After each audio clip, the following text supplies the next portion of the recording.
is free, and our American cameraman is there to record Hungary's hour of hope and heartbreak. Anti-Russian hatred, smoldering for a decade, erupts without warning.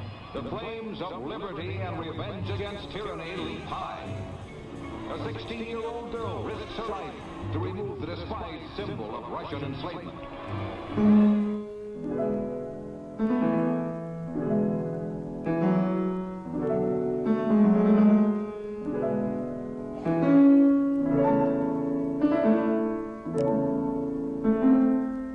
I just wanted to go. I remember I was an understudy for the lead in Swan Lake one year, and I started dancing, and the costume was sabotaged by the other ballerinas who were jealous, and the corset wire in the costume was cut. So when I actually bent over and did a move, the wire ripped through the piping of the corset and cut my stomach open. I didn't feel it. I didn't feel it until I felt the warmth of the blood that was being soaked up by the white satin.